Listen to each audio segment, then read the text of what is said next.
This is the sound of redemption. This is the way that we bring it down. Down, down, down. Down, down, down. Down, down, down. Down, down, down. Down, down, down. Igniting the fire within you. Exalting the melody of freedom. These are the things that will bring it down. Down, down, down. Down, down, down. Down, down, down. Down, down, down. Down, down, down. So gather the faithful. Tell everyone to stand and shout loud. Shout loud. Shout loud. Let's bring it down. Let's bring it way down. Let's bring it down. Let's bring it down, down. Let's bring it down. Let's bring it way down. Let's bring it down. Let's bring it down, down. Down, down, down. Let me tell you, it's in the air. Joy is in the air. Love is in the air. Can you feel it? What it feel like? Freedom. What it feel like? Don't sleep on it, brother. You might get left, sister. Can you feel it? What it feel like? Freedom. What it feel like? Justice. No need to be counted, cause I am down. Down, down, down. Down, down, down.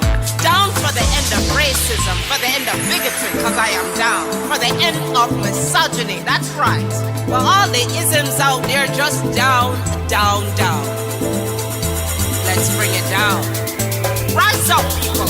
No more foolishness, and let's bring it way down. Riding the river of change into the cries of contrition. This is the way that we bring it down. Down, down, down. Down, down, down. Down, down, down. Down, down, down. Down, down, down. We are the children of Eden, dancing and celebrating freedom. We are the ones that must bring it down. Down, down, down. Down, down, down. Down, down, down. Down, down, down. Down, down, down. So gather the faithful. Tell everyone to stand and shout loud. Shout loud. Shout loud. Let's bring it down. Let's bring it way down. Let's bring it down. Let's bring it down, down. Let's bring it down. Let's bring it way down. Let's bring it down. We've got to bring it down. Down. Stand up and shout. Stand up and shout. Rise together. Accountability starts now. The Eric Dawson Radio Show. Yeah. Rise up. Stand up, shouting loud. If you are not prepared to come to that table and to represent that voice, don't come. Because we don't need any more brown faces that don't want to be a brown voice. We don't need black faces that don't want to be a black voice. We don't need Muslims that don't want to be a Muslim voice. We don't need queers that don't want to be a queer voice. And if you're worried about being marginalized and stereotyped, please don't even show up. Show podcast. Hey down. Hey, good morning. Good morning. I am low energy today, but good morning, guys. Welcome to another episode of the Eric Dawson Show. I'm trying to share it now, Vincent. How are you doing this morning, man? Happy post Valentine's Day. Yes. Where you can now get all of your candy at 75% off if you go to CVS today. And get your flowers at a 60% discount. And get your flowers at a 60% discount. You can, and we're not joking about that. You can actually go and do that right now. Yes, but after you do, focus on the pissed off look on your woman's face when you give it to her. Hey, but you give her twice as much. You cheap mofo. You can give her twice as much. I mean, you cheap, cruel, heartless, unsocially conscious, ignorant mofo. So yeah, that's the equivalent of giving her a washer and dryer for Mother's Day. I want to seriously explore this whole idea of Valentine's Day. Like, that we all know that it was a made-up holiday. It's right? not a made-up holiday. What? It's not a made-up holiday. Sure it is. It's a commercialized holiday. What is Valentine's Day? Valentine's What is Day. it? What are the origins of Valentine's Day? Keep talking. Go ahead. I'm going to help you out. No, and I'm going to wait for you to help us out. Okay. And while you're helping us out, I'm trying to share the show. But what are the origins of Valentine's Day? Okay. Well, let's see. It's actually what it is now, or what we've actually. No. What did he? No. I want to. We can go through the metamorphosis, right? But I want to talk about what the origins were, like Valentine's Day. Well, the Origins is actually a knockoff of a pagan festival of love, where festivals of candy, cupids are actually dark, bloody, and a bit muddy. Though no one has pinpointed the exact origins of the holiday, one good place to start is in ancient Rome, where men and women, by hitting them. February 13th to 15th, Romans celebrate the Festival of Lupercia. The men sacrificed the goat and dog and whipped women with the hides of the animal they had just slain. The Romans, romantics, were drunk.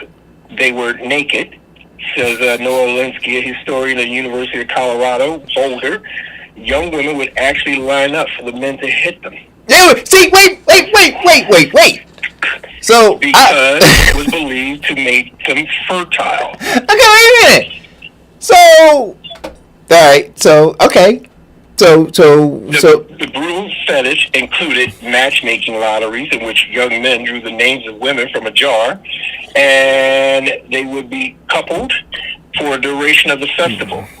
And, of course, hitting with the blood mean that they would produce children. Okay.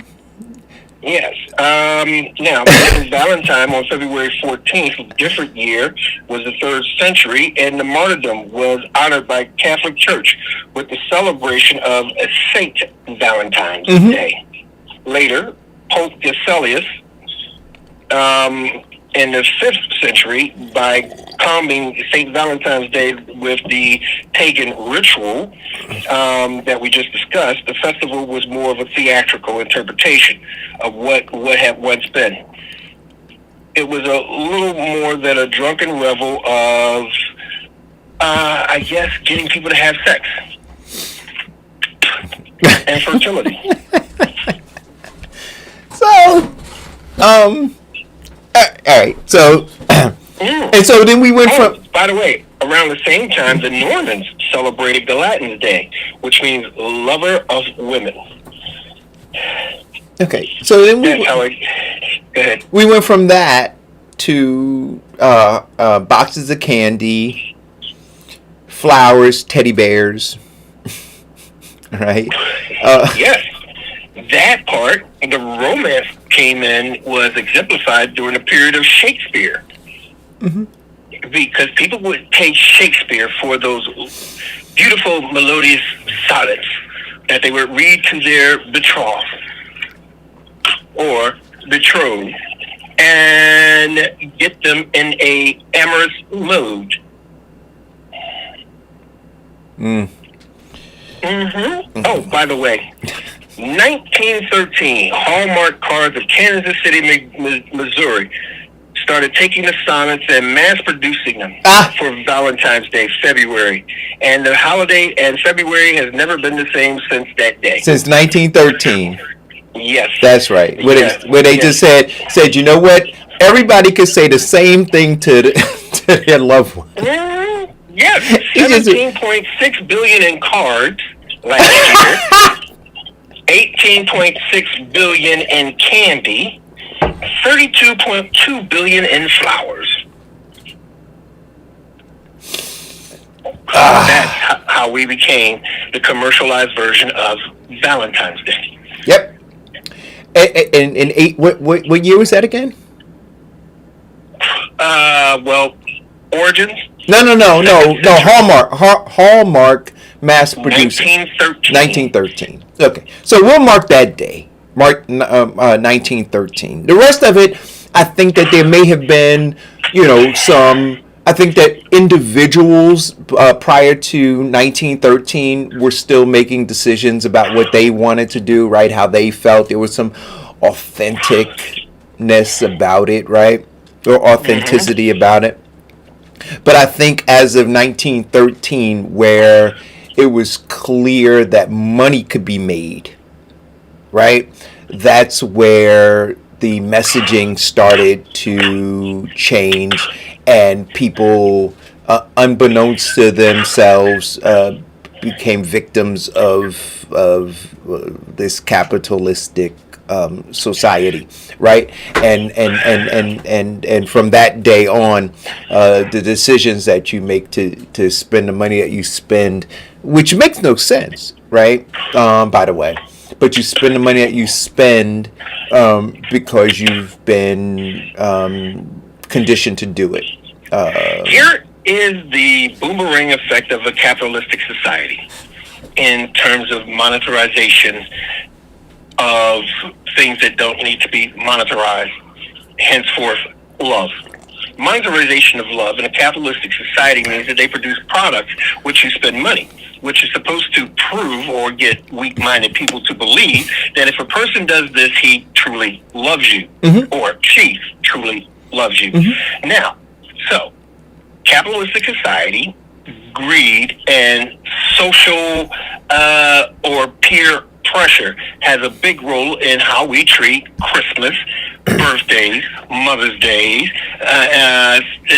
Thanksgiving, and Valentine's Day. But remember I said to you before we talked about this, I said roughly 80% of everything that's sold is sold based on fear.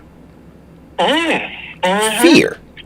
Right? And so one would question, well, how do you sell Valentine's Day on fear? Well, fear of rejection. Fear of rejection, right? Fear of not feeling love, fear of not being a part of, right? So this ground not being associated, fear of not fitting in with the crowd. That's absolutely right. Fear. I can't let, for those people who still at work, right, going into the office, fear that I can't have my girlfriend or my fiance or my wife be left out, right?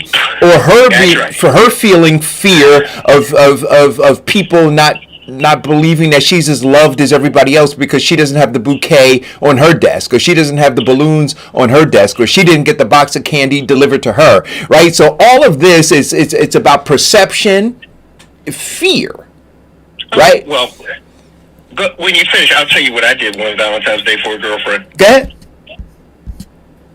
No, go ahead. One Valentine's Day, I had delivered to her 12 dozen roses, red, white, and pink, 12 dozen balloons, 12 boxes of candy, and then I let her know to take the rest of the day off, and I was picking her up. So all of her girlfriends carried all of her stuff, packed it in the limousine as we drove off for lunch. And the rest of the day. Yeah. Another girlfriend, I had a singing telegram, sing a poem that I had wrote for her. Another girlfriend, I took her to Maine for lobster roll. So yeah, it's big pressure on guys to make your girl feel special that one day of many days. Yeah.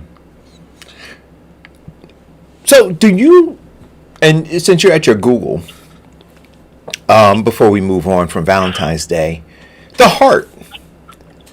Well, we all know the actual shape of a heart, right? Looks nothing like the heart, the box of candy heart, or the heart that we draw, right? Do you know the origins of that heart shape? Oh, I do, but I want to be because you got callers who go in and Google and say, no, you forgot this word. Hey, what's Jody saying is whack? What's whack, Jody?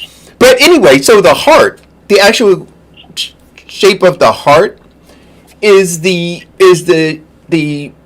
shape of the hindquarters of a woman. Well, it could be of a man too, but that's the buttocks, right? That, like, if you know what I'm saying. So it's really not a heart. I would say something about that, but I don't want the calls calling me that I'm sexist and. But it's not a heart. Do you know what I mean? Like, so we are so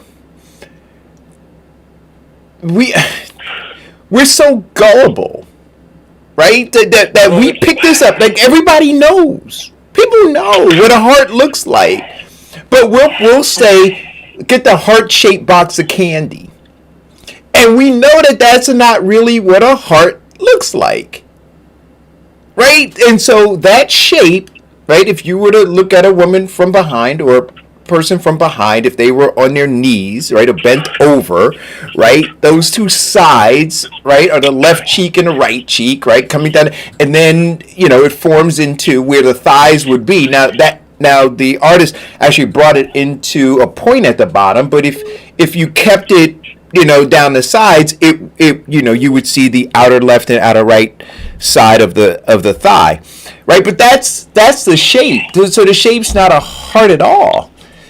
Oh, hold on. Let's take the call. Actually, the New York Times researched it and traced it back to the 13th and 14th century. Uh-huh. The book, which is called The Heart of Medieval Literature, the professor at UCLA. Right. The shape was drawn before that point. It was generated for decorative purposes. It says, citing the enamel at Francis Muse de Cluny in 1300.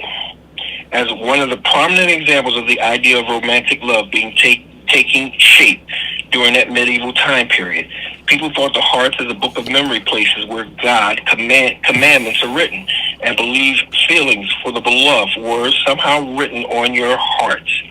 As David said, I will hide your words in my heart so that I will never sin against thee. Yeah, I want you to dig deeper into that actual shape, because that shape, it wasn't by accident. Anyway, call it go. Well, good morning, Jody. Good morning, guys. How are you? I know. Without even know who the caller was. What's going on, Jody? So, I think the story Vincent told was whack, right? And because of those stories, that's why you guys are like trying to destroy down such a cute little, just a cute little thing, right? But 12 dozen roses, 12 boxes of candy, that wasn't done for her. right? It was done for her friends. No, it was done for her friends. And it's for Vincent to showboat to her friends, right? No. I'm going to be very carnal in saying this. It was done so Vincent can have sex. So yeah, that's why the because I'm not gonna call it a holiday. It's not a holiday, but that's what jacked it up, right? People like Vincent once again. But I think once again, Vincent Squire is the cause of the sins of the world. But anyway, I think when you're in love and or you know what that feels like, right? Is it very expensive? Isn't a lot of money spent? Just those little things that are cute. I don't think it's made to be as complicated as you guys just had a conversation. Gee, that was a complicated conversation. Well, the negative side of it. The negative side of it, Jody, is, some guys are pressured into having to spend their money to prove their love for this woman. If you love me, you would do this for me. If you really love me, then this shouldn't be a problem. If you love me, and that is not the true meaning of love. It has nothing to do with love. When I was a child, I thought like a child, and I did childish things. When I became a man, I put away my childish toys. When I was younger and not knowing as much as I know now, I did those childish things. But when I became a man... Right? On both sides of the gamut, right? So, any woman that would require that, and any man that would fall for that. Like, that's Eric, that's the idiot class. It's childish, and it is idiotic, and I agree. But don't kill the holiday. I don't want to say a holiday, but it was a cute day. It's a cute day, Eric. It's a cute day. Well, if you keep it in perspective. Well, so I don't know. I really don't know, Jody. I mean... See, Jody, you also have to understand, and societal norms has a pendulum, and it swings both ways. The middle part, dead center, is cute. Then we have the extremists with the flowers and the candies and the balloons and the dinner and the wine and everything else. And then you have the other extreme of, hey, look, baby, look, when I was in prison, I handwritten her a poem, and my wife was just as happy with that. So I think. Go ahead, Vincent. Finish your statement. No, the maturity level is not about the materialistic cost. It's about the feeling that you have for that particular person. So, Jody, so it's. I remember being a kid, all those many, many years ago. But I remember being at Maple Avenue School. In the fifth grade, where on Valentine's Day, we would have those candies. Remember those heart-shaped candies? And the pink and yellow and red and the little "I love you" and sayings on the back of it. Hug me. And we would and we would share with everybody. Right? Like you would have yours and you would make these little, like either whether with tissue and then a rubber band or something around it or a tie. And every kid, so if there were 15 kids in the class, I would give 15 of them out or 14 of them out to, my classmates. And every other classmate would give, 14 out to every. So at the end, everybody would have an equal amount of whatever was given out, right? And it was fun. Like you said, it was cute. It was cute. It morphs, though, from being cute to being this other thing, right? Which Vincent just talked about when he quoted those numbers of $3 billion and $12 billion and this thing and $13 billion, right? To something completely different, right? So on this end of the spectrum, yeah, very cute. But then when you get over here And remember, I mentioned last week that they say that during Valentine's Day, the anxiety level, or leading up to it, that a man feels, the pressure, is similar. They measured it. Is similar to a man on the battlefield. The pressure, the anxiety. So it goes from, that 4th and 5th grade, oh, that's really cute, get these little hearts and go do these little things and whatever, to this other thing. And I'm just like, so I made light of it when I talked about, oh yeah, you can go now and get the same box of candy that you bought yesterday for 70% off, like 12 hours later, right? Or those flowers now that they have to move the inventory so you can go get those flowers on the cheap, the same ones you paid $100 and some for. But there's some truth to it, right? Like that you can really go do that now. And so this idea of inciting this level of anxiety and this level of pressure, and then driving people to go beyond their means, I don't think that is cute. That's all I'm saying. Eric, when I was a kid in school, when I was in 5th grade, it was a competition to see who got the most cards from the girls. See, that's the thing, right? Those are... I really do believe, right, as corny as you were in grammar school was as corny as you are as an adult, right? And I hear you, right? But anxiety, like, it's just the weak people in this world. That's just like they are who they are. Like, we can swirl this conversation into, I don't know, the crazy people that was watching the trial this week. Like, it's just a population of people that are always going to be whack. and I'm saying that, kind of joking, kind of not, right? That you mean to tell me about Valentine's Day, you feel the anxiety that people feel on the battlefield? You're whack, right? Yes. And you can be driven to the store to spend your last to prove your love. You're whack, right?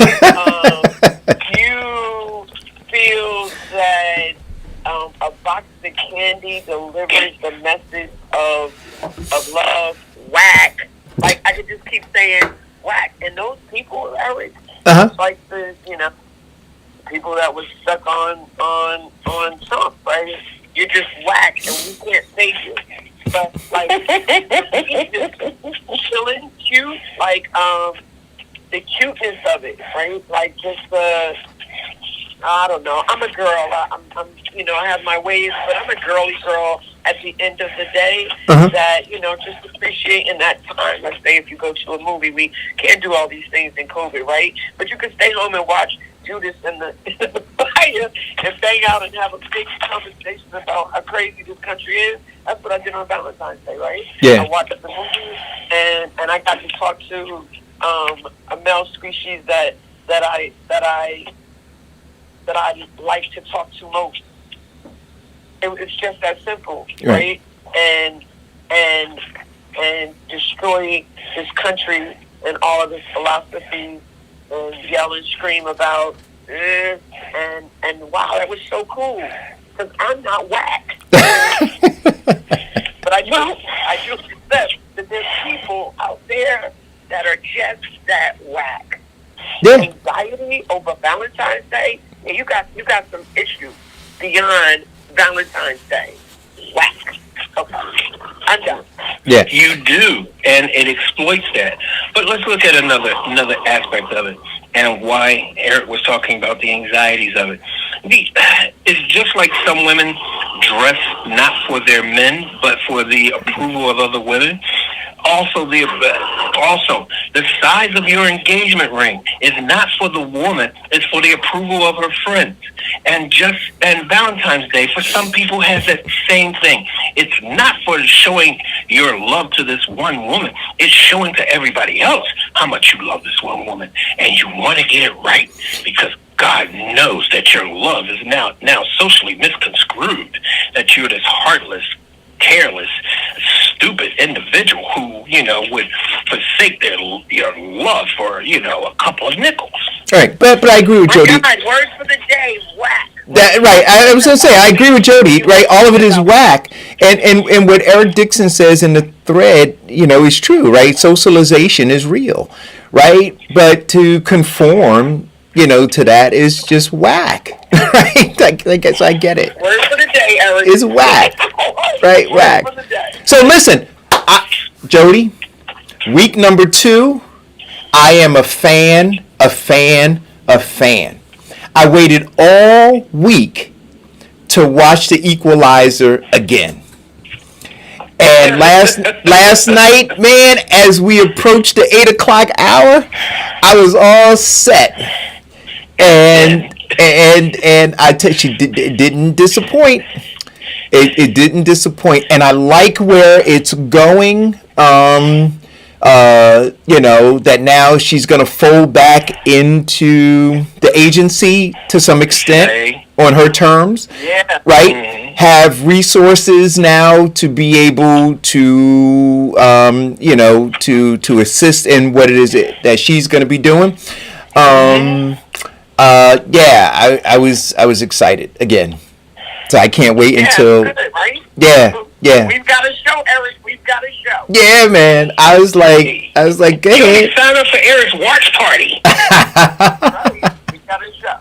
Yeah, we do have a show. So, I was excited about that. I can't wait till next Sunday, to see it again. I mean, or I could just go pay $19.95, I think it is, and I can watch everything at once. but I won't do that. I'm gonna show some restraint, and I'm gonna wait week after week and watch it. See, my wife and I, we're binge watchers, so we wait for a couple of episodes, 3 or 4 episodes, and we sit back with the popcorn and we just, go through it. No, I'm gonna show some restraint, and I'm gonna, I like the idea of having something to look forward to, right? So this is something to look forward to. I mean, I don't, I spend my television watching, and I kind of balance it, right? I watch the news, and word of the day, whack, right? It's all whack, right? So to recalibrate myself, I watch reruns of 2.5 Men, which is, oh God, 2.5 Men is one of misogynistic women haters. Is one of funniest comedies, for me at least, right? So and it helps balance the the toxicity from the news for me. The pathological profile of 2.5 Men. No. It's the same thing with all of majority of the sitcoms. Dysfunctionality. We watch it because they are dysfunctional. Oh yeah. I mean, I watch. They're completely dysfunctional. I love The Big Bang Theory because these are brilliant men yet completely dysfunctional. Yeah. Everybody is looking for the Pinocchio in human behavior. Yeah. Oh no doubt. It's completely dysfunctional. Right? It is a train wreck, but it's brilliantly written. And we watch it waiting for that train to crash. Yeah. But so I enjoy it, and it balances out. I don't think that the train wreck in 2.5 Men is any worse than the train wreck on the news, right? Yeah. Right? We look at Charlie, who can get any girl in the world, yet he is so socially disconnected that he cannot find love. Yeah. Because of his dysfunctional social demons caused by his mother. Absolutely. we look at Alan, who is looking for love, but always runs into the wrong woman because of dysfunctional behavior and attitudes and societal. Well, I don't want to get too deep into it, but Alan's not looking for love. Alan is a nester. He's looking for the whole package. He wants the wife, the kid, the car, the house. No, Alan wants to live for free. That's what Alan Oh wants. yeah, well that's part of his dysfunction. That's he wants Alan. all of that under the confines of not paying money. Right. And he gets exactly what he pays for. Yeah, Alan wants to live for free. So Eric, are you saying you didn't watch Judas and the Black Messiah? Because I'm like, I have not yet. Maybe I'll watch that today. I haven't either. Maybe I'll watch it today. I need to be in a in a space that I'm not in yet, right? So if you watch my posts lately, I've now, we could have some more conversations. I left the book cast up because there's still more to talk about, right? I don't think it's ever gonna end for me, right? And the title of today's show, I asked, what are we fighting for? Right? What are we fighting for? And I guess I should have asked also, what are we fighting against? And so for me, we have to go to the origins, right? We have to go to the beginning to understand it. And so part of that is looking at the infrastructure, right? So 400 years back, what are we dealing with, right? And then though we know that this thing has metastasized in so many ways throughout our society, right? Where is the original tumor, right? That we have to cut out, right? So I left the book up, but the book that I'm reading now, which is White Fragility.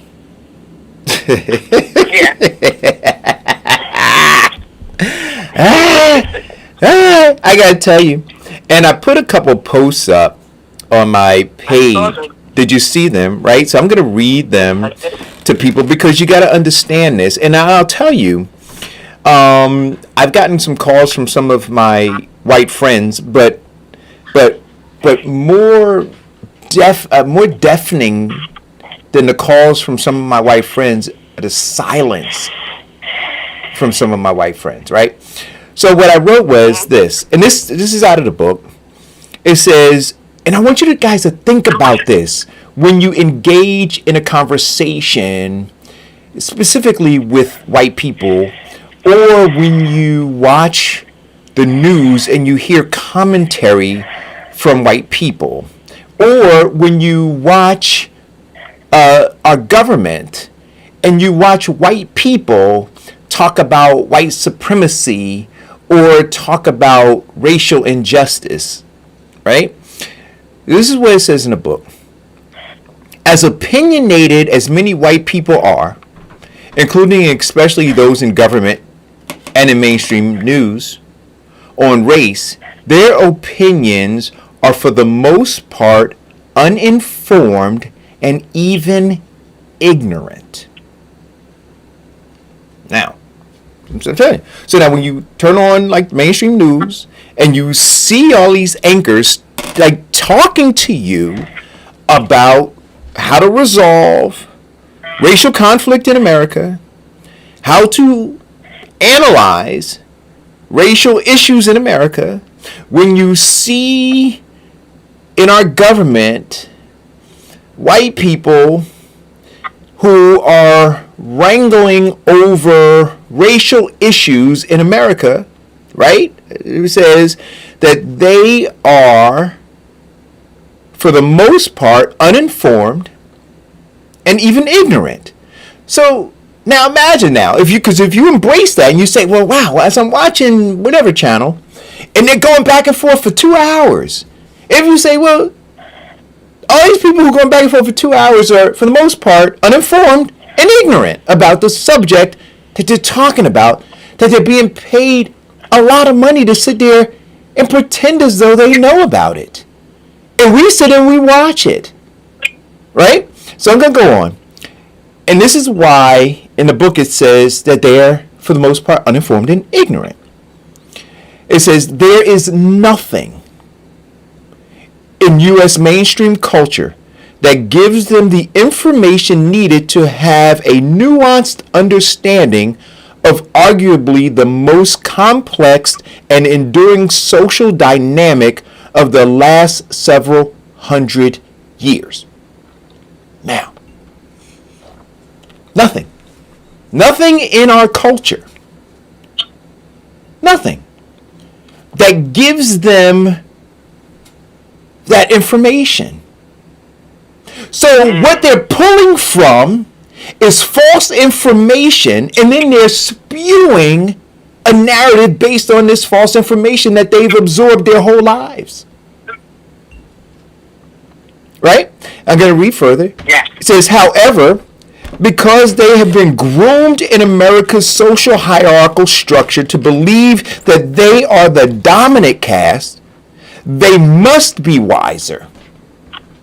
See, so this part wasn't out of the book. This was my summation. So when they're talking to you and you push back, so this is part of the white fragility. So now when they're talking to you and you push back and you say, well, wait a minute, I want to have a nuanced conversation about this, right? Not just a one-way conversation where you're telling me what is what based on your status and position in this socially constructed hierarchy, right? Then they say, no, what I said has to be right. Why?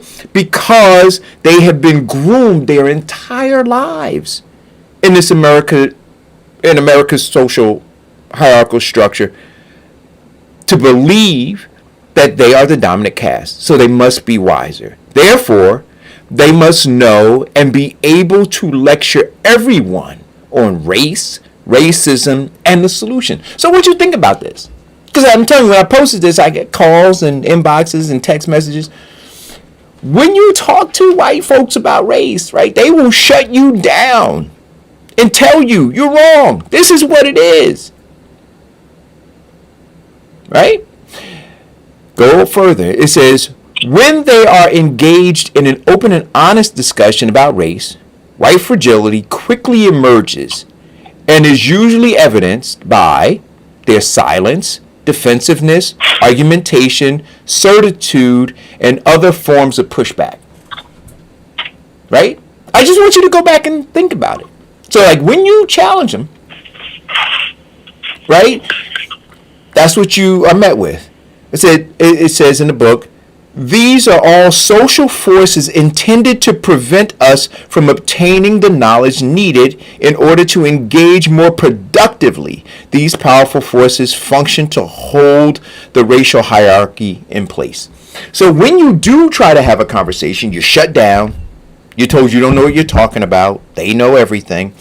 And any attempt to engage fully in a discussion, which is going to be an uncomfortable one, no doubt, if you're going to try to find a solution, you're shut down because of the silence, because of the defensiveness, because of all of the things that are. And that's just true. Of course, Eric, I want to shut you down because you are now producing information that takes away from me being privileged. What is wrong with you? Do you not think that people who are privileged want to push back against someone who is interrupting their privilege? Right. I don't know. And so this morning, Eric, have you ever had a conversation with someone, with a white person that it didn't go there? That it did not go there? Yeah, that it was engaged, and that you understood that they wanted to know more as opposed to feel like they could teach you. Oh, sure, but by and large, Jody. So yeah, absolutely, there are, and I mentioned this on the show, right? So I've been married twice. Going to be married third time, but my first two wives are white, and I have children from both of those unions, and the conversations with them, are not, shutting you down and silence and belligerence and certitude and all that other kind of stuff. But we're not Right. talking in absolutes like that. 100% of white people like this, but by and large, and certainly those who are of a certain status within that upper caste, they are like that, right? Which is why we don't make headway.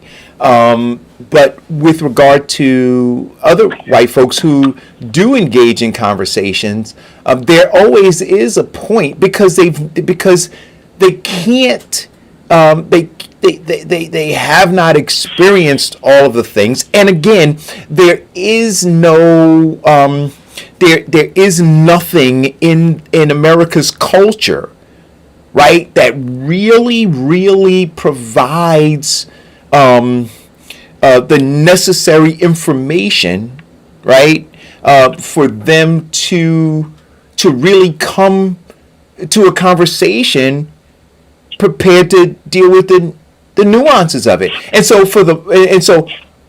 what I conclude as I'm reading this, and and not in isolation of everything else that I've read and am reading, in some cases they just need to be quiet. I'm not saying silent, in that, like, when you're trying to have a debate with them about the things that they're silent about it because they don't want to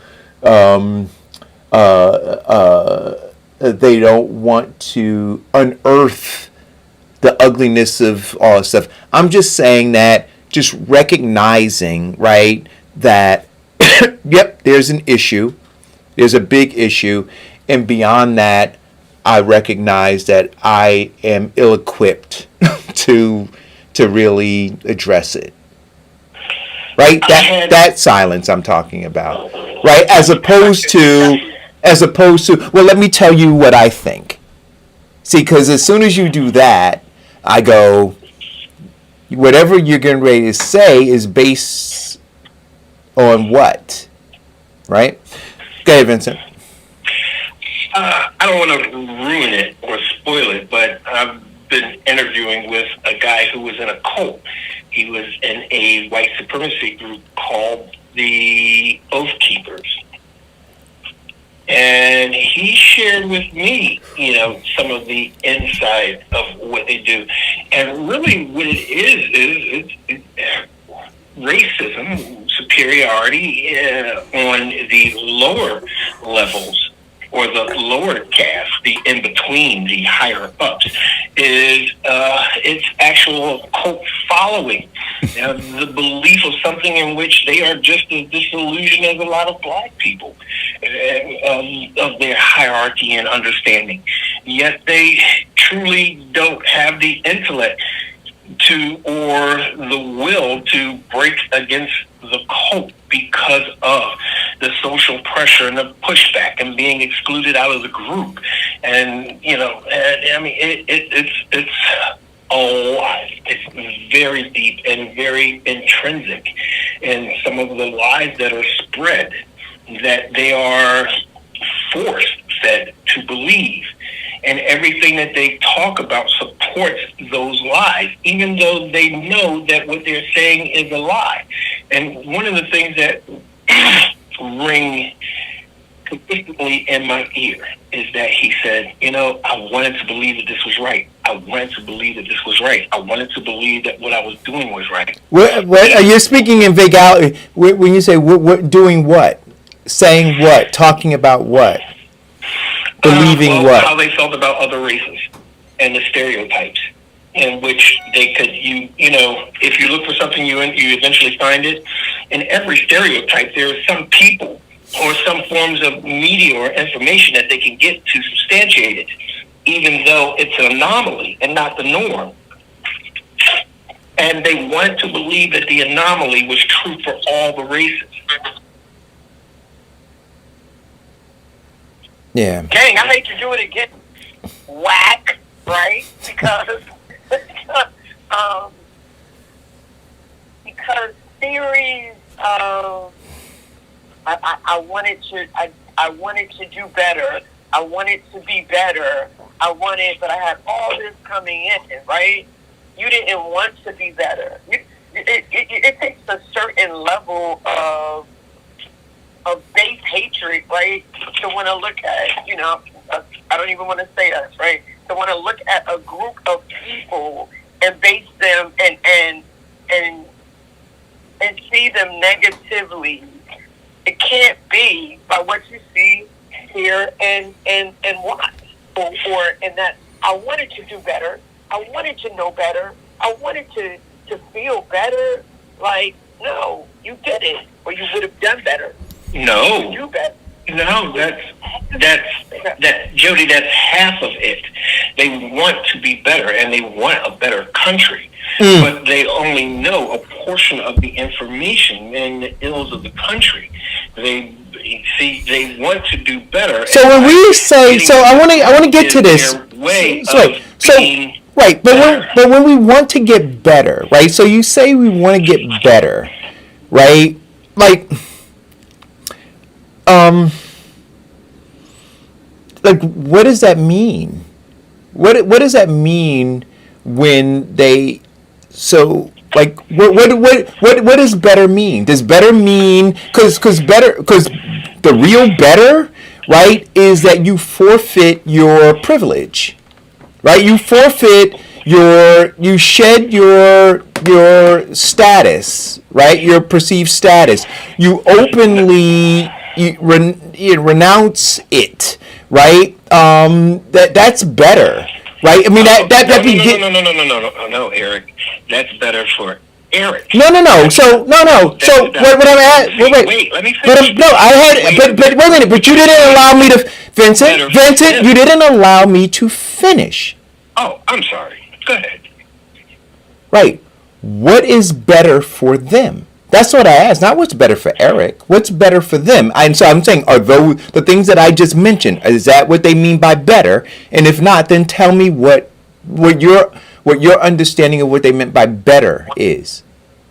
Okay, now, see, they want a better country based upon the early 1900 rhetoric of that great society that they were building towards. They want they want to be the shining light, an example of progress and growth. Yet, so those things in which they did was geared towards making this part better. What? But in reality, in the totality, it was only better for that specific group of people. What's that word you use, Jody? Whack. Vincent, I don't understand a word you just said. So some white person just said all of what you just said to me, I'd be like, huh? What? Like, give me tangibles. Give me tangibles of better, Vincent. What do they want to be better? What specific thing? Not ideological thing. What specific thing do they want to be better? Better schools? Better living condition? Better. Give me specifics. That's it. Okay. Their living conditions. Right. Okay. Stop. So let's stop. Let's start there. Their health. No. Let's start there. Better health for everybody. Right. Not just their health, better health for everybody, right? So if that's what they want, then they understand. If you understand that the reason why there is not equity in health is because of how you're seen, and you do nothing, right, to shed that, to openly denounce it, how do you want better?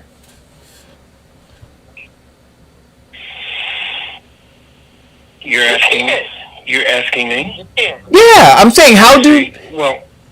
Well, and again, what they believed, that what they were doing, and the mantra in which they believed in was designed to make their society better. So, right. So again, right, that doesn't even make sense, right? You said that they said they were doing what they thought was right because they want a better country. So like Eric said, right, you want a better country, you wouldn't be working on oppressing one sector of the country, right? You would be working to get better health care for everybody. You would be working to get better. Jody, everybody, right? Jody, no, go ahead. I'm sorry, go ahead. What I am saying is, no, I don't disagree with Eric was saying. The point is, they believe that what they are doing is for the betterment, and in reality, in the totality, Eric is right. Better means better for everyone, but no, in their mindset, it's better for their race. So there was a. Before that, I'm curious. Like when they said that, did you? Your response was it like, oh wow, I understand. That was deep. No. You shared with me something different, or did you tell them, right? That is whack. The theory, the philosophy, No. the thought process that would get you there. All of that is like one big excuse. No, is right. no. They should have just handed you a Bible and said, and Jesus said, and went all the way back, right? They should have just like tried to make you think that this was actually Christianity and what they learned, right? They might as well have pulled that one out the bag of tricks of I'm going to make an excuse for my racism and my supremacy and my dominance and why it was so important. Like, whatever. Whack! Right. So did you read your the question, Jody? No, I did not challenge it. I wanted to get information to have him on the show. Now, when he gets on the show, it's a total different. Well, I don't want to ambush somebody on the show, but I wouldn't. Okay. yeah, I don't want to. So, but did you read the? I posted this on Friday. Everybody was floating a meme around, and this is what we got to be really careful about, guys. We got to focus, and that's why I said, what are we fighting for, right? And I should have said, what are we fighting against too? There was a meme going around, and everybody, jumped on sharing it about Hillary Clinton. It said, the meme said, what do you think about Hillary Clinton's tweet? And her tweet was, if Senate Republicans fail to convict Donald Trump, it won't be because the facts were with him or his lawyers mounted a competent defense. It will be because the jury includes his co-conspirators. And everybody was like, yeah, that's it. Yeah, that's it. And I was reading the comments and I'm like, man, we're so easily distracted. Right? And so what I said was, it's all an illusion, guys. Hillary is hilarious. She, her children, and her grandchildren are all beneficiaries of the caste system the Proud Boys are fighting like hell to protect. She, I said, may not like Trump, but please make no mistake. The two of them are on the same team. I said their goals are the same. They just disagree on tactics. Right? So when I looked at Hillary jump up, right, to be able to say, see, I'm pointing my finger at him, right, to take the focus away from me, right, because he's acting out. So pay attention to him. I'm going, let us not be distracted. They're on the same team. Right? So when we talk about relinquishing, right, I want better, right, meaning you have to renounce. Right? Hillary's not renouncing anything. I'm telling you, they just disagree on the tactics. If you were to ask both Hillary Clinton and Donald J. Trump right now, put them side by side and say, what would it take for you? What could I give you to be the bottom caste here in America? Their answers, the core of their answers would be the same. How they would answer would be different, right? Donald would be more crass about it. Hillary Clinton, because she's more refined, right? She'd be more diplomatic. But in the end, neither of them would relinquish. They're on the same team. And we have to realize that. So when she's sitting there talking to me, I'm going, you ain't giving up nothing either. We gotta be real careful. Gotta be real careful, guys. I agree. You know, we have to be real careful, because right now, you know, I watched the and I kept posting stuff like, why are people so surprised at what's going on in the Senate? Why are you surprised? When we talked about on this show, there is a war. We're just not in it. We're just not in it. But there are people who are fighting for stuff. Right? And we saw it. We saw it on January 6th. Right? And then we saw it again in the Senate. Mm-hmm. Right? Mm-hmm. They're fighting for stuff. They're fighting for stuff. And they're fighting to protect it. Right? And it wasn't about protecting Donald Trump. America was on trial. Yes, it was, Eric. America was on trial. And so here is where, for me, and so now this is where I say both wings of the party are part of the same dirty bird. Because the Democrats didn't tell you America was on trial. Right? They said the Republicans, Donald Trump. Mm-hmm. See, but they know. But they're not going to talk about it because it doesn't benefit them to talk about it. Because for those who are white in the Democratic Party, they benefit from this same hierarchical structure. And for those blacks who are in the Democratic Party, they benefit because they are so closely tied to those who are part of the upper caste. Right? So they don't want to talk about it because the system is working for them. But to be really honest and have the conversation and to step out and say, let us talk to you about what they're really working to protect.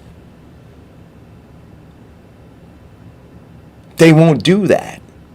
And that is the thing that is necessary. I saw Don Lemon, he got into it with Chris Cuomo. And Don Lemon said, this whole thing's got to be blown up. 100% right. There's no patchwork in it. Right. There's no patchwork in it. And that's what the Democrats want you to believe. That, see, somehow, if we get a couple more seats, if we do this, if we patch this little hole over here, if we do put some spackle on the wall over there. Well, this is one of the issues in getting more Democratic seats. It means that we now have a group which is quote unquote like minds working for the same purpose. What's the purpose? Leadership or tutelage of the same president. But what's the purpose? The problem that we have with what is the purpose, Vincent? What is the? I'm saying, what are we fighting for? What is the purpose? Okay, that's a whole different question. No, it is the question. First, and then I'll address that. The first question is what we are fighting for is, I believe, a level playing field. We're fighting for equality. We're fighting to rid injustice. We're fighting against legislation that we really shouldn't legislate against, and that's morals. We're fighting for people to actually understand that speaking truth to power or getting power to recognize their faults, their wrongs, and their truths has its consequences. That's what we are supposed to be fighting for. But here is part of the thing in what we're fighting for. See, they are fighting for. The other is fighting against their losing power, and left in the middle is us. That's the whole issue. But to go back to my original point, which you were saying, is the theory of getting more Democrat seats gives us the opportunity that if the leader is correct, or if he's right, and if he's on the same mindset of the hearts and minds of most Americans, then you've got enough Democrats to pass that bill in legislation to exact the change that we need. So Vincent, that's Eric, please let me finish. Well, I'm trying to let you finish. You've been going on and on and on. Go ahead. every election we get a new leader who has a different mindset. Okay. And the fight begins all over. Okay, so let me ask you this question. Would you agree that well, I'm gonna ask you. No, let me back it up. Do you think that this new leader, right, in Biden, that he understands that the very infrastructure, the very foundation, is rotted and corrupt? Yes. Okay, so how then has he, in these almost 30 days, addressed the foundation in the infrastructure? Okay, well, here is the understanding that it's not it's the infrastructure is based upon certain parts to make work, like the engine, the wheels, the pulleys, the belts. So if one of them's broke, then I don't want you to throw a smoke bomb in the middle of the question. I'm just asking you, what is in terms of the infrastructure and the foundation? No, Vincent, but I'm not going to let you do that again. I'm not going to let you talk about an engine and a pulley and whatever else you're getting ready to talk about. Go ahead. No, I'm not going to let you be. I'm not going to let you do that. What's an engine? Go ahead. Give it again. And let's see if I can be a little more direct with you. That's what I want. I want directness. I don't. What has he done to change the infrastructure of what's and the foundation of what's wrong? Yeah. Well, wait a minute. Wait a minute. Before we do that, what is the infrastructure and the foundation? Okay, now, and then tell me what foundation. By saying infrastructure and foundation in terms of relating to Biden, it would be the three forms of power and getting them to actually come to some conclusion or pragmatistic agreement on what can be done. What? Is that what you mean? No. So you know what? It's an example of conversation is that some people don't even hear you, because what he asked you, Vincent, was he said, "Would Joe Biden say that the foundation is rotten of this problem, right?" Which I think you're right. And what has he done to fix that? And you're talking about like. I don't know if you understand what he's saying to you. No, Jody, what I am saying is this. Saying that the foundation is rotten and what he's going to fix is too freaking vague. Now, in 30, now, if you want to know in 30 days what he has done, that's a whole different mindset, or it goes into a whole gamut of directions in terms of the 30 days of what he has done and how Eric believes it helps or does not help the infrastructure or foundation or changing it. No. And so the thing, right? The fact that you think that more Democrat seats is going to change anything says why you can't grasp what Eric is asking of you. The fact that your go-to was, we're going to get some more. We're going to get some more Democrats in office. And we're on our way to fixing this. First, that's not what I think. That's what I believe the theory is to do. Why? Because of what we're getting right now. And because of what we're doing right now, we have a problem with passing the COVID relief bill because we have parties on the other side that are looking to hinder it and will not give their vote to it unless they water it down to nothing. Right. So Vincent, in the end. So no, let me finish. So 30 seconds. So bringing in more Democrats with the same mindset or like-mindedness will get those particular things done easier. Right. So I'm not disputing that. Wait, Jody, I'm not disputing that, right? So again, what I'm saying is, so when I say what are we fighting for? right? And so for me, and I think we covered some of this last week, right? So I see a bigger issue, and I see COVID being a manifestation of a bigger issue, right? And certainly, I'm not suggesting, just like a person who has diabetes and now they have to have a toe amputated, that you don't amputate the toe so that it doesn't spread. But you still have to deal with the core issue, right? Even after you amputate the toe, as you're looking to amputate the toe. So if we look at COVID as the toe that we're attempting to amputate because of, how that's how this whole thing manifested itself, or in part how it manifested itself. What I'm saying is the core, like the core thing, the when I say the infrastructure, right? That thing in 30 days, does he understand what that thing is?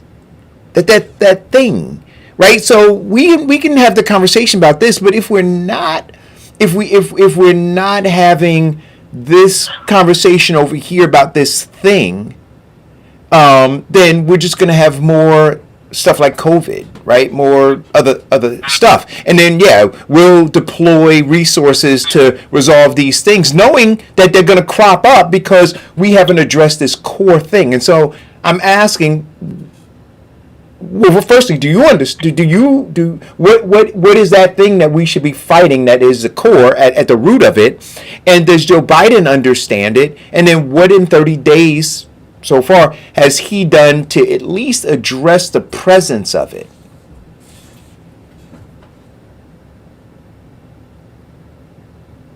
That's what I'm asking.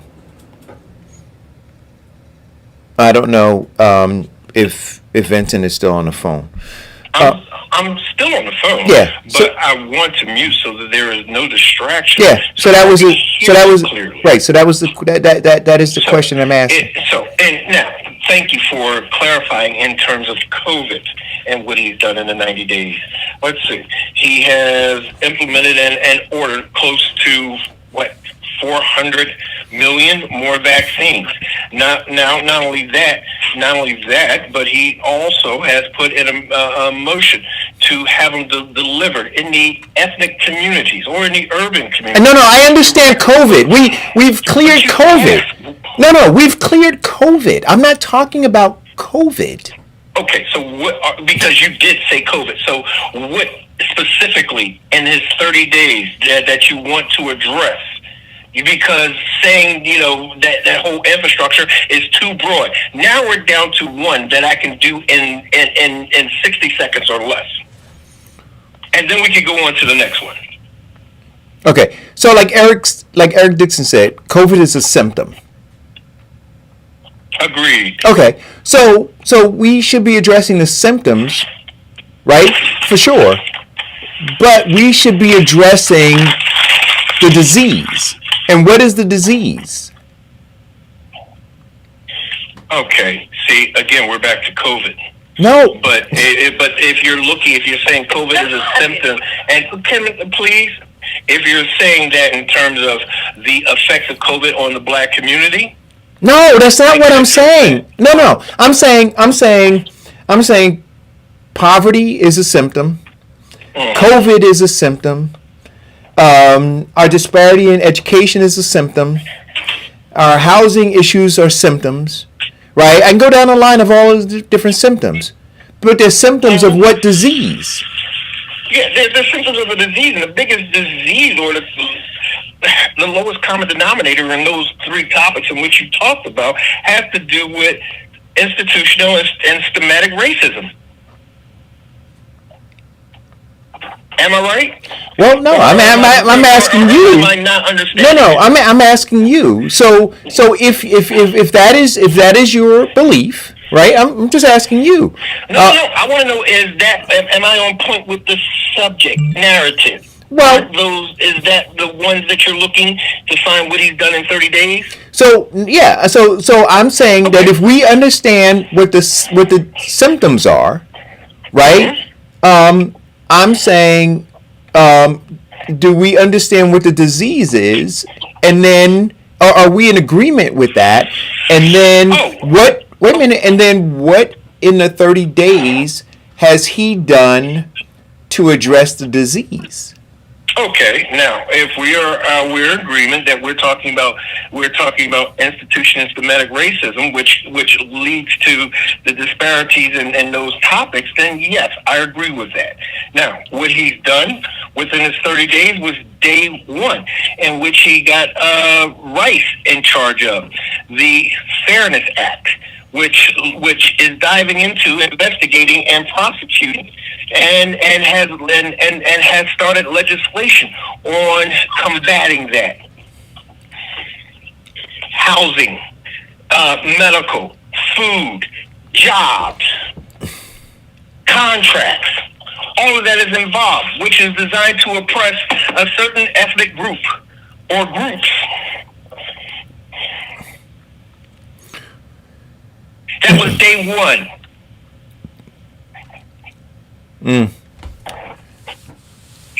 Day one, to level or bring insight and moving to legislate to level that playing field.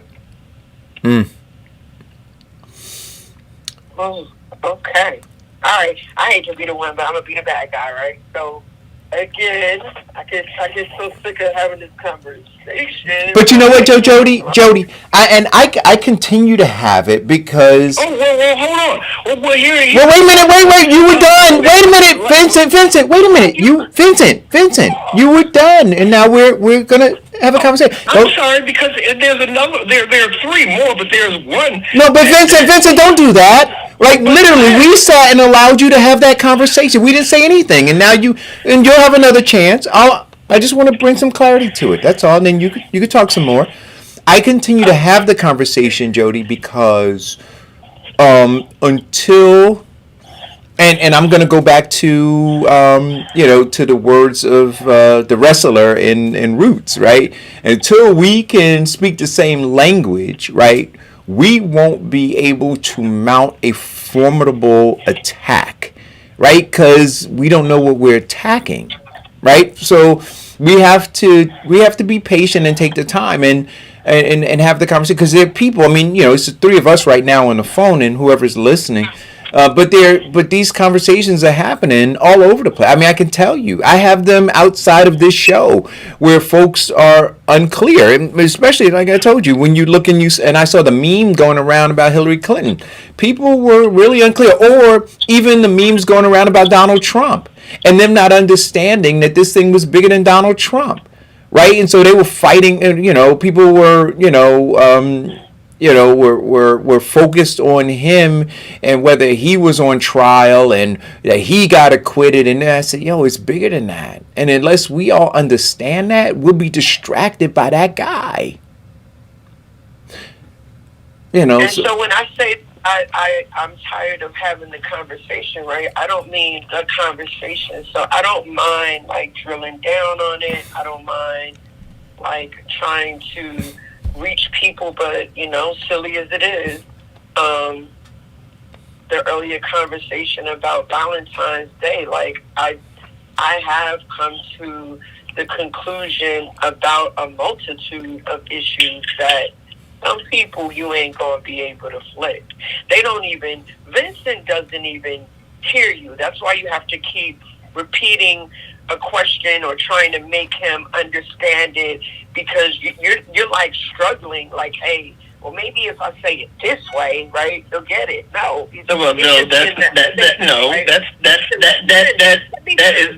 that's not true at all. But you got to let her finish, Vincent. No. If we're going to talk about Vincent, I think that we should actually address the person who's the far greatest expert on Vincent. All right, so we'll be quiet and let you go again, Vincent. Go ahead.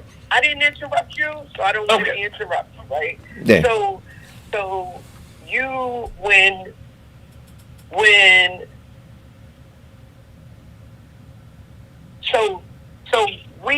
if we're having this conversation, right? If Vincent can say, hey, on day one, Joe Biden did this, right? We wrote Which I on a did. piece of paper, right? this, right? He didn't do anything legislatively. He didn't change no laws, right? He got the full Congress. He got the full, like, I'm sick of saying that over and over again. Hey, he got the full Congress. He got the full Senate, right? If he understood the malfeasance of the core of where we are, right?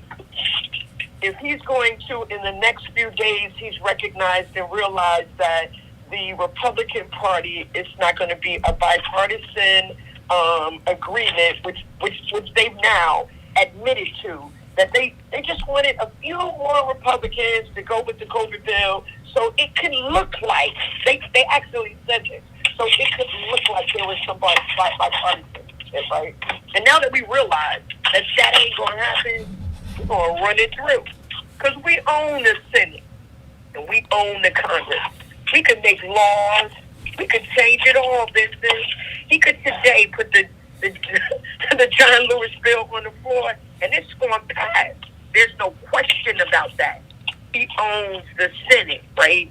So when I would hope that when Eric was trying to say to you, Pause. Mute your phone for a second. Immorality, this corporation of supremacy, right, won't even let him do that.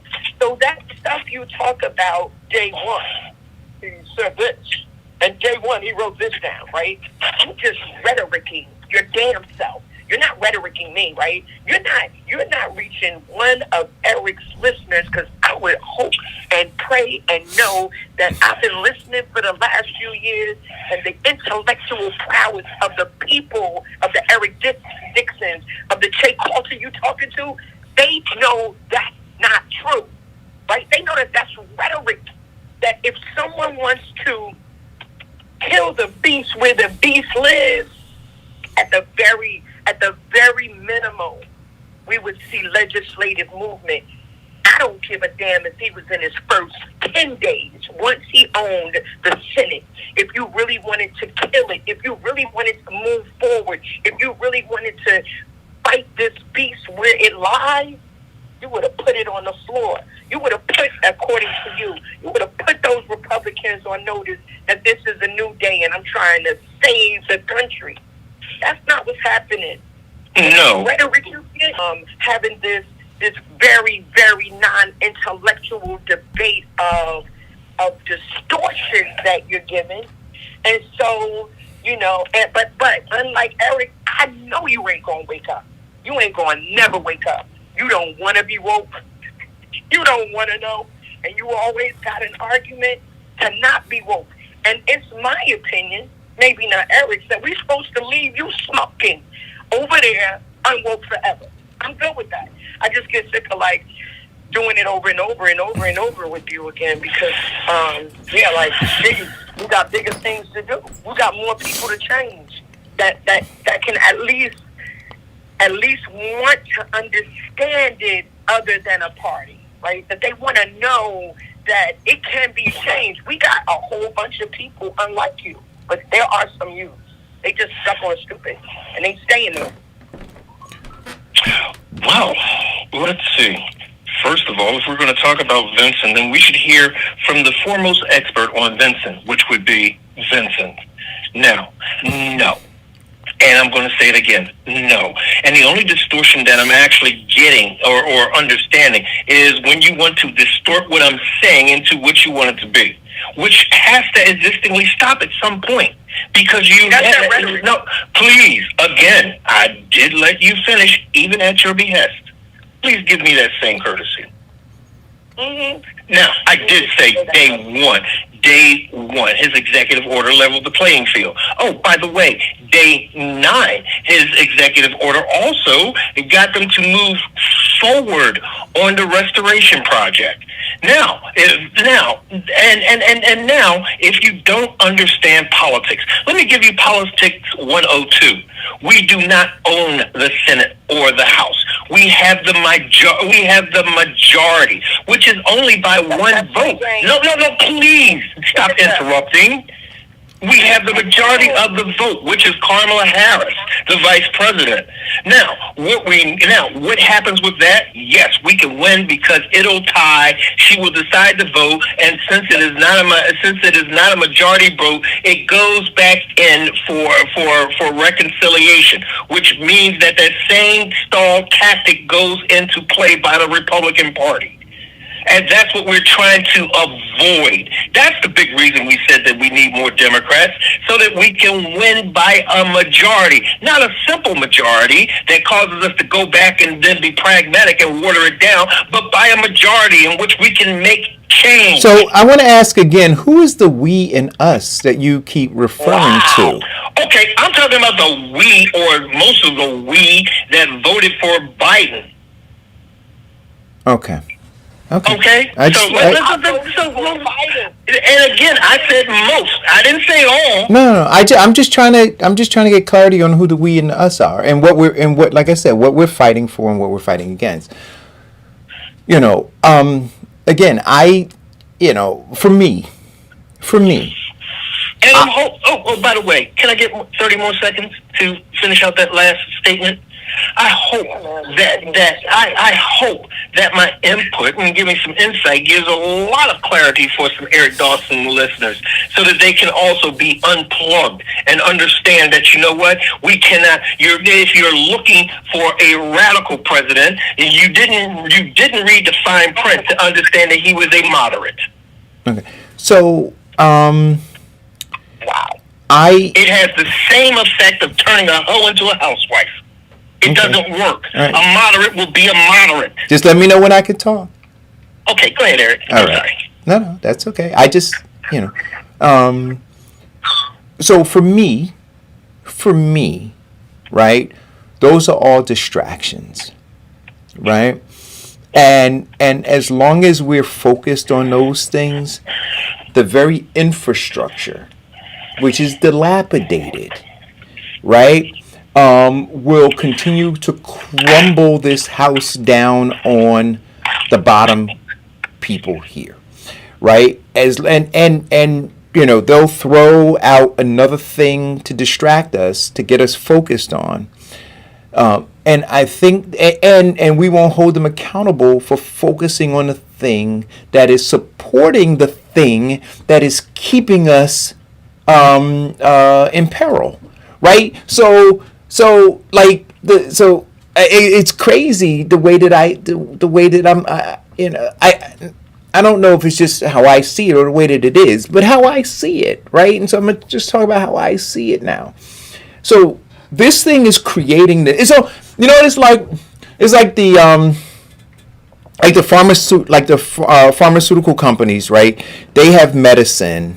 But the medicine creates side effects, and then they have medicine for the side effects. And so in the end, the pharmaceutical company is winning, because as soon as you take this, right, you're kind of hooked, because this is going to cause constipation, but then they got something for your constipation. But then when you take that, it's going to cause you to have diarrhea. And then you get to take this thing for the diarrhea. And then when you do this, it's going to do whatever. Next thing you know, you look on your window, so you got 30 different medications, right? And the thing is never being addressed.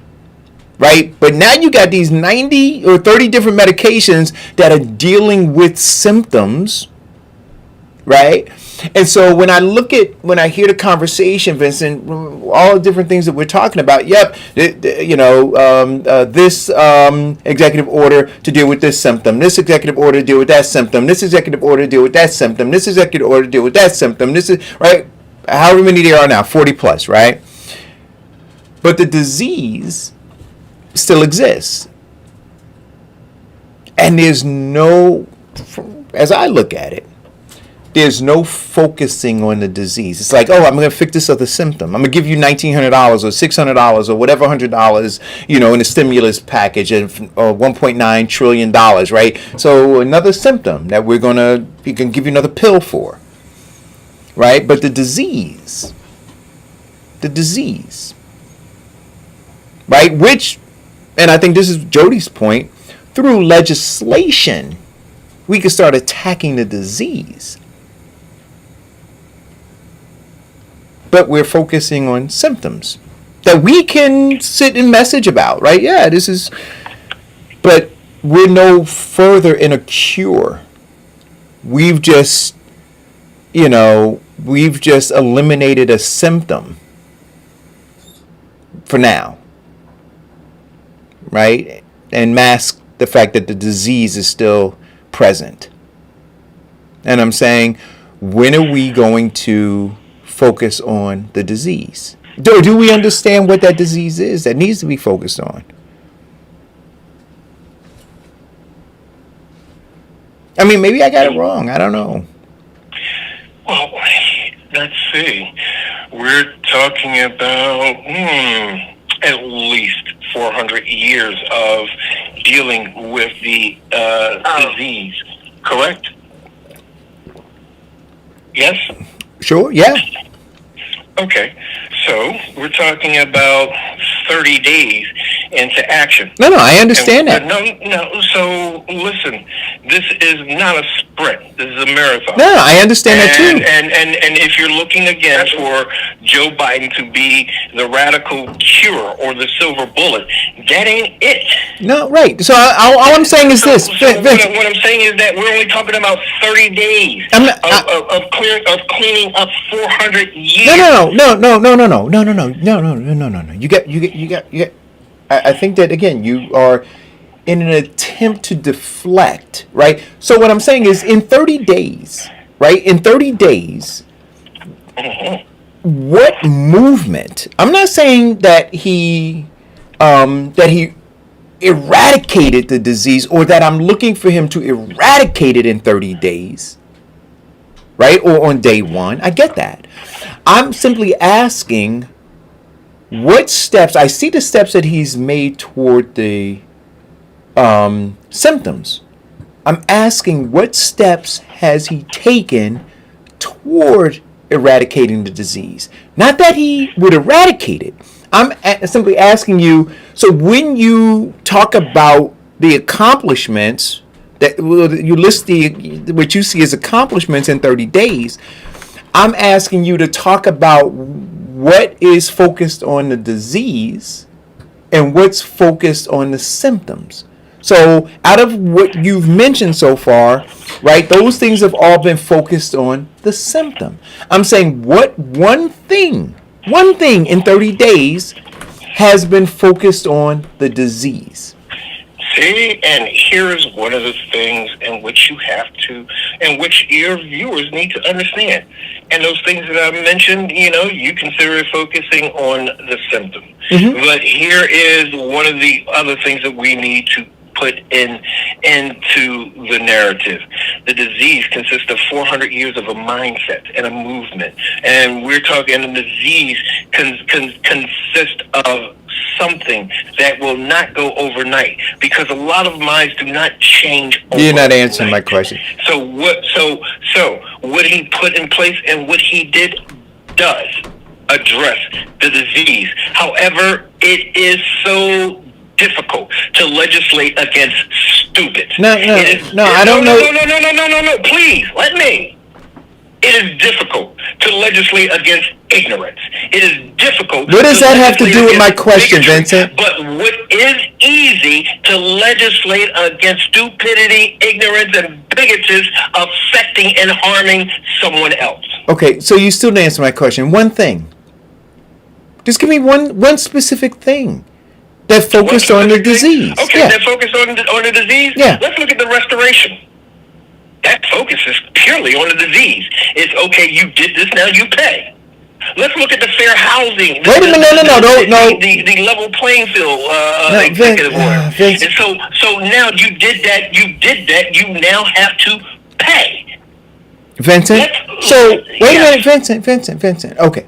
Yes. And so now I'm with Jody. I don't think that you. I think that we. So I think that the fundamental difference is that we see the disease as being different. Oh, true. Right. You see the disease as being. I don't know what you see it as being, but I see the disease or the infrastructure of this thing being a implanted or supplanted social order that is governing everything, right? Decisions that are being made everywhere. And that thing is still governing and supplanting in the subconscious of Americans how things, what the social order ought to be, right? And then that social, and then that is guiding all of the decisions. So even getting more Democrats or doing whatever, more seats, that thing, that disease is still guiding the judgment on how to how to move forward, and who's advantage and who's disadvantage, who benefits and who suffers. All of those things are still guided by this disease, right? So addressing the suffering without addressing the disease that has caused the suffering, to me is an act of futility. And so, I mean, that's kind of where I am. And so when I asked you the question about what you see as a disease, like I said, I think that you and I are just fundamentally at odds in our thinking about it. Okay, then we fundamentally are at odds on what is the disease and what is the symptom. Yeah, and that which is wait a minute. But this is why. So which is why, and we never got into. We never had the continued conversation about where your specific disagreements with Isabel Wilkerson were in her book. But it was one of the reasons why I thought that this was such a great book to read, because it would get us, pardon the pun, on the same page in terms of what the disease was, right? So and again, I mean, we've got 20 minutes left in this show, but to go into where your disagreement is, because your disagreement fundamentally has to be, I guess, that you don't believe that the disease is the caste system. Listen, I don't contribute the entire disease as the caste system, because caste system has been going on since the beginning of time. Yet I think that the negative implication of the American caste system, as well as the caste system throughout other countries, have been a huge thing and a huge problem for a lot of people. However, for a lot of people, date and time, because the caste system is, in fact, in her book, dates back to what?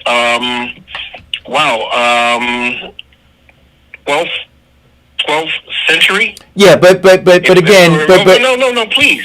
The 12th century, and in the caste system in America and American society dates back to the 18th century. And so we're talking about this. The simple fact of the caste system is the only thing the book caste gives language to what we've already experienced and know.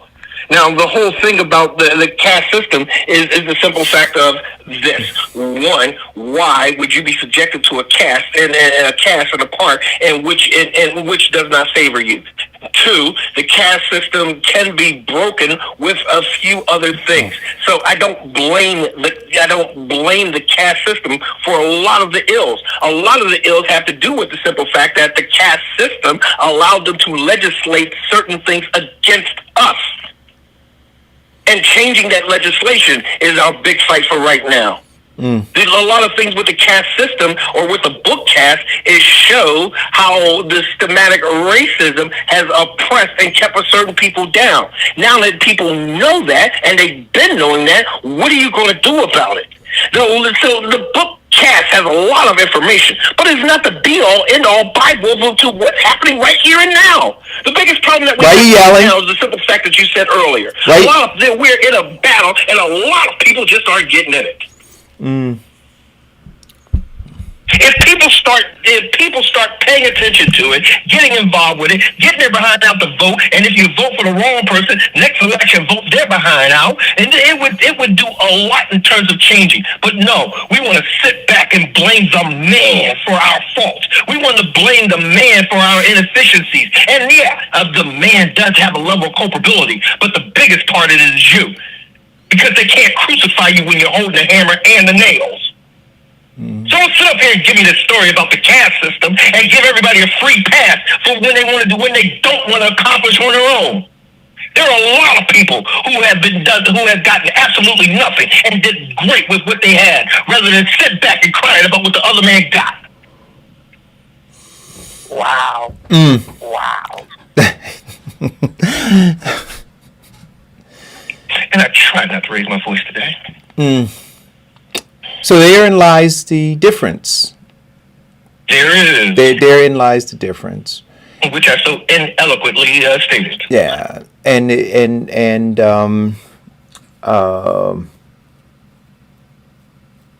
yeah, therein lies the difference. Whew.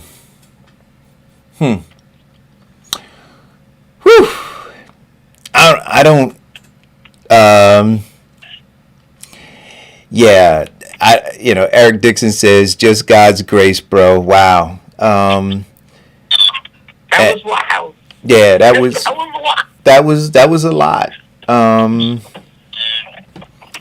was a lot. One of the things that it says in the book that I'm reading now, White Fragility, they quote a phrase out of from Kaiser Soze from the movie The Usual Suspects. When he says the greatest trick that the devil ever did was to convince people that he doesn't exist. Right? So, when we talk about this thing, and there are folks who deny the existence and or the power of it, right? It reminds me of that, right? It reminds me of that saying that the greatest thing, that the devil ever did is to convince people that it doesn't exist.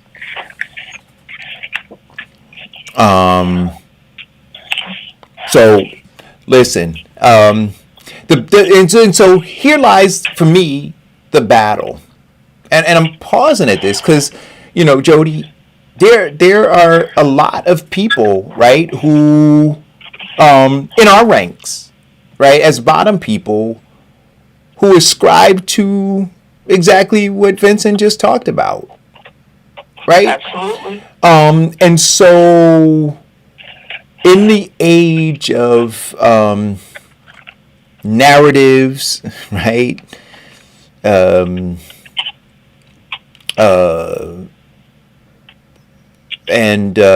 misinformation and agendas, fighting through it, and like literally on a constant basis, just kind of trying to peel it back, and get to it. It's a lot of work, right? Unplugging and then plugging back in, and unplugging and plugging people back in, plugging. It requires a whole lot, and getting to that space where you can actually effectuate some change is challenging, if not impossible, right? Like seriously. But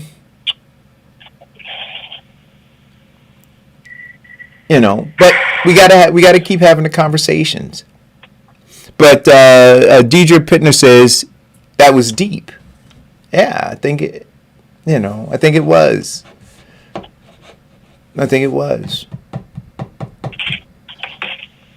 Well, let me quote John Kennedy: "Ask not what your country can do for you, but ask what you can do for your country."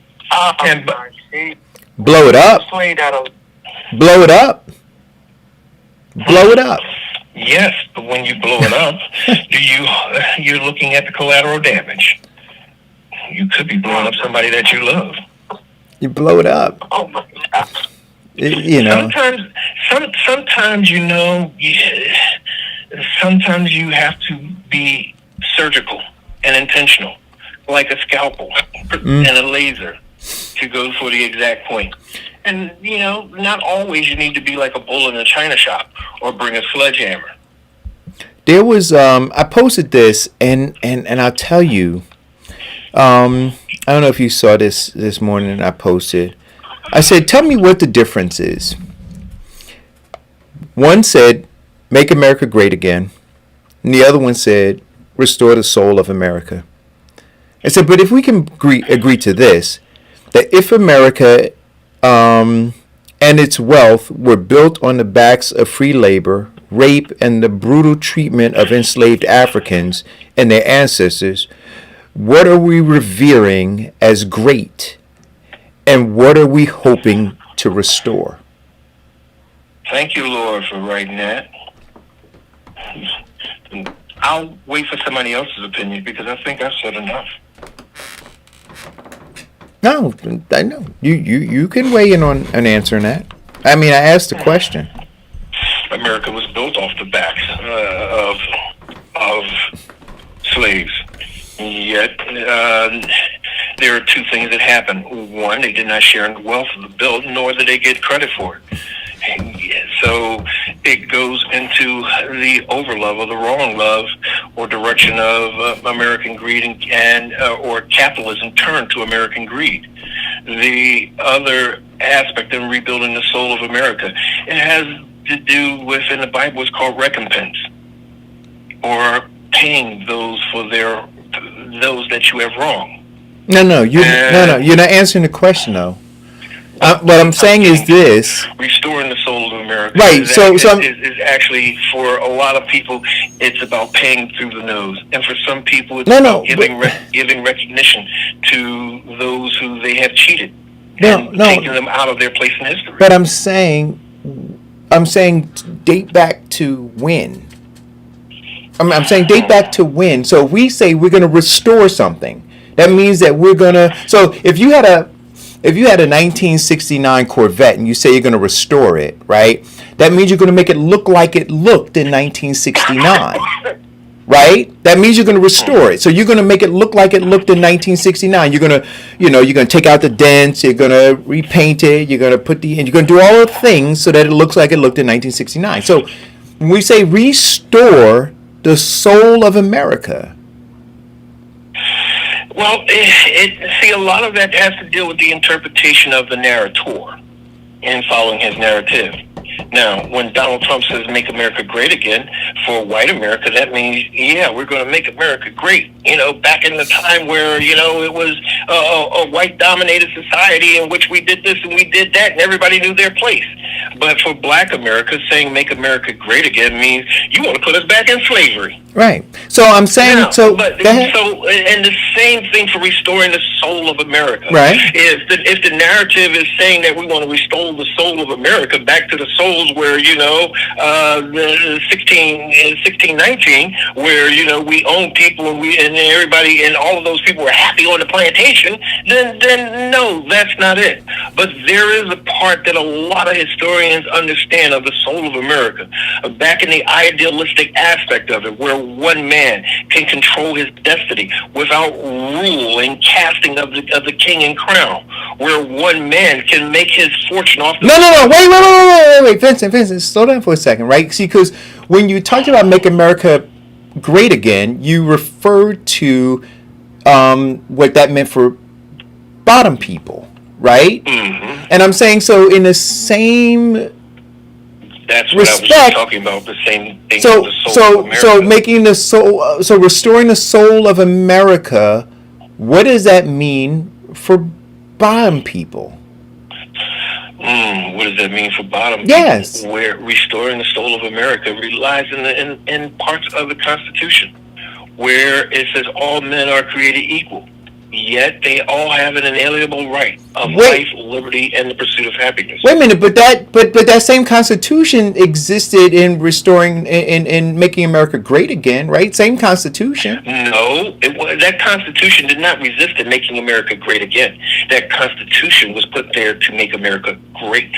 No. So no, what I'm saying is this: that same Constitution. So when you got one person saying, "Well, we got a Constitution, right? And I want to make America great again," we interpret that as bottom people one way, but when they say that same Constitution, right, that that we are still marginalized under.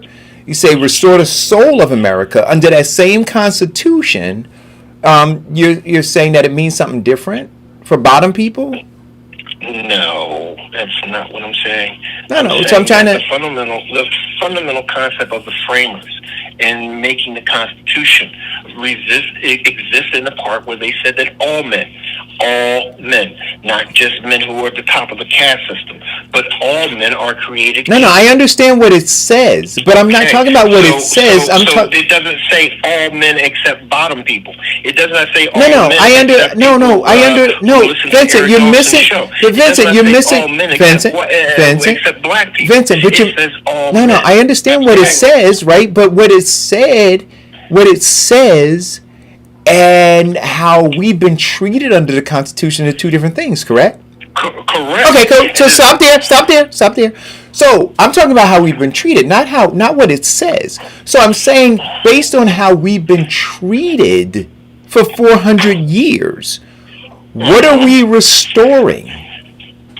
Okay, so let me, maybe I can answer that for you in 30 seconds.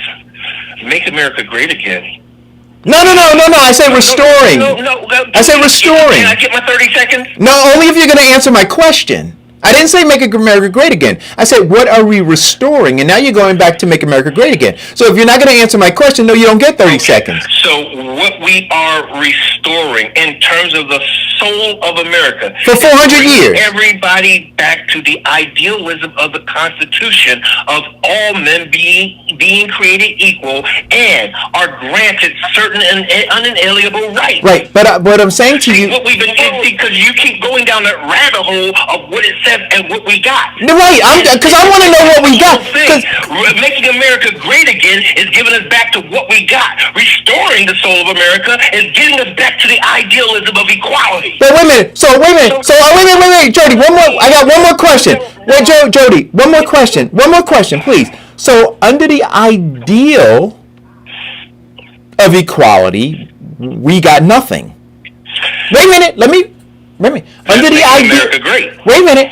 Under the ideal of equality, we got nothing, right? And so, no. Let me say it again, but without being interrupted. Under the ideal of equality, we got nothing, and so we want to restore the ideal under which we got nothing, right? So we we will feel better, right? Because we are looking at the same Constitution that says, "Oh, you should be getting this." That's not what I'm saying, Eric. Again, you are twisting and flipping it. Under the ideal. Mm-hmm. We got nothing. We got nothing. That all men are created equal. We got nothing. No. We got mass incarceration. No. We got... No. We didn't get nothing under the ideal. We got nothing under Make America Great. Wait a minute, but aren't we missing the premise of the Constitution, right? So you're saying that, that all men are created equal, but at that time of the Constitution, right, we weren't considered the men they were talking about. They weren't talking about black men. Right. They were talking about white men, right? At that time, right, we was considered 3/5 of that man, right? Nope. So, at that time, that 3/5 compromise didn't come. No. I don't want to get your fantasy. Right? Go ahead. I don't want to get your fantasy. I just go ahead, finish. To the letter, right? Let's be historically to the letter. Created, right? It was not created for you. They were not talking about you as the man, right? They were not. So the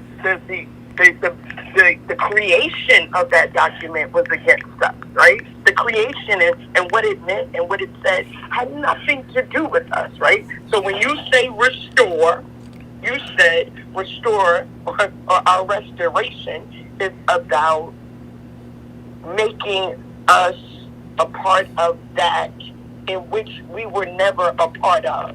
So that's like the bare minimum that says your argument isn't even relevant, right? Because we were never considered that man, but you're good at quoting those words, that verbiage, right? That symbolism of where Biden is going. And all you need to know is that they're just two they have, right? I keep saying very often, right? We don't have a dog in this fight, right? This is the corporation fighting amongst themselves about how best to behave in the corporation. And when someone is misbehaving, it makes it appear like they're losing control of the corporation, right? So Democrats, and I hate to get into that space, right? So Democrats are like, hey, what are y'all doing over there? Y'all running amok. But in general, that corporation exists without the party line. They're both a part of that corporation. So there is no difference between make America great again and restore the soul of America to black people. That's not true. See, first of all, you defeated your argument by for you, because you defeated your argument by not knowing your history. First of all, that part of the Constitution was written in the late 1700s. The 3/4 part of the Constitution was written in the early 1800s. So when they wrote that part, it had nothing to do with which the part you're talking right. about. So you just No. Wait a minute. Wait. Jody. No. Jody. You're wrong about that part. Jody. I love you, but you're wrong. Vincent. Jody. So wait a minute. I'm gonna read a little. So I'm gonna read some text for you. It said, in the decades following the Declaration of Independence, America began reading the affirmation that all men are created equal in different ways than the framers intended, said a Stanford historian. On July 4th, 1776, when the Continental Congress adopted the historic text drafted by Thomas Jefferson, they did not intend it to mean individual equality. Rather, they declared what they declared was that American colonists, as a people, had the same rights to self-government. They know that. Now, I wouldn't just leave it there, right? So, what Jody is saying... I'm sorry? No. So, let's take it... Wait a minute. Wait. No. Okay, go ahead. No. Go ahead. So Jody's point, right? And I didn't want to go down this. This is another hole that we can go down. But to make the suggestion that when they said all men, that they were referring to us, Vincent, that they were referring to bottom people or enslaved Africans is just wrong. No, because here's the one thing that the Stanford group did not take or did not put in their little narrative. When Thomas Jefferson wrote the Constitution, the biggest help in writing the Constitution was a very religious black man by the name of Alexander Hamilton. So he brought to their attention the biblical aspect of God being the creator and making men equal. There was no caste or any of that, okay, during that time point. So now, if we fast forward to where you want to take the narrative, so where they're saying in terms of colonism, is the simple fact that they escaped the rule of a hierarchy or a caste system to forge their own way, in which he said again, and reaffirms again, that no, we are created equal. Okay. Yet, the biggest thing that separated the one from the other was the simple fact of money. Okay, so we're at 12 o'clock. But here's where we are again, right? Where we have the conversation about I'm going to go back to education, right? And information. That's why he said those who do not know their history are doomed to repeat its failure. No, and I agree 100%. And so I think that I think, and then we'll revisit this tomorrow, right? Because see, so Jody, these are the different areas, right? And all of them need to be addressed. Much like the fight that we're having with this vaccine, right? Where you've got scientific stuff, but then over here you've got all of this other information, and then when they converge and you're talking to people, they're not as well informed, or they're misinformed, and they think they have the information. So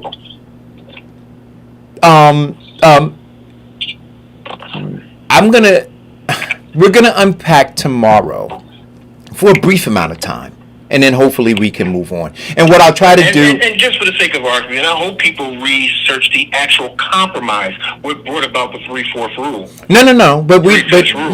So we can do that, but I think the origins, right? Because we're talking again about the origins of our discontent and where we need this and what we're fighting, right? So if there, and I saw you, Eric Dixon, in the thread continue to talk about that we have to get rid of the Constitution, but now and I understand your reasoning. But now the discussion is, no, the Constitution had our best interests at heart, which is what Vincent is having a conversation about here. And I dispute that. I think that historians dispute it. But we'll pick that up again tomorrow, because we gotta be crystal clear, right? Because when we break the huddle and get ready to run a play, if everybody's doing something different, everybody know their part. Everybody got to know their part. Yeah, that's right. Stick to your cast. Right? You got some people running a post, some people running a sweep play, some people running a crossing route. Down. Yeah, I'm telling you, we out on the field. Look, the corporation is well uniformed, and their plays work because they're undefeated. And we show up on the field looking like the Bad News Bears. So we're going to get back to it, right? Because we need to understand the origins of our discontent. And so even to suggest that in 1776 that the caste system was not fully operational is a dangerous statement to make. That it wasn't fully operational is a dangerous statement to make. It's a very dangerous statement to make. That somehow in 1776, see, and I'm telling you, so this is a crazy part, right? And I'm gonna keep 1619 up on my screen, right? Because 1776 is where they want us to focus our history, right? Because as soon as the conversation became about 1619, they said, no, we're not going to do that. We're not going to do it. We're not going to do it. We're not going to do it. We want to push 1776. That is it. Yes, we want to push. And so what was actually happened at the end of today's show is that's kind of where we are right now, right? Like the conversation about 1776, right? Ignoring 1619, because 1619. No. Well, if you're thinking that I'm ignoring 1619, then you're sadly mistaken. Well, but when you have the conversation, and we're beyond the time, but when you have the conversation and say that the caste system wasn't fully functioning, so we're talking about 150 years prior to 1776. Mm-hmm. Right? And you're saying that in that 150 years that this infrastructure hadn't been put in place and fully functioning at the point that the Constitution was established. We'll delve into it tomorrow, though. Listen, that's to say, sorry, that's to say that we are living in slavery, and because a black religious man sat beside him, the theory was us too. That's asinine, right? That's like Fish Fry Clyburn saying we should start singing the black national anthem, like that's gonna change my circumstance. That's asinine. But guess what? I'm gonna say it again, because this is real. Some jokers you gotta leave behind. Don't tell me I don't have history. Fuzzy history, right? I just have no fuzz in my shit. I don't have anything that is gonna let me or make me feel as if from the inception that my son was considered to be something, and that long line that we are building this America towards something. That is asinine, or you want to live in fuzzy, right? My mother used to say, don't see the world through rose-colored glasses. Well, I think it's a choice of it's a choice of if you it's a choice of if you believe. Listen, I live a good life, right? So many of us do. I don't live feeling the restraints or oppression, or I don't feel that like I'm destitute.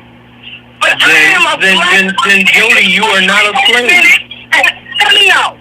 But I live in a country where I know, by the grace of God, but for the grace of God, I'm not feeling that.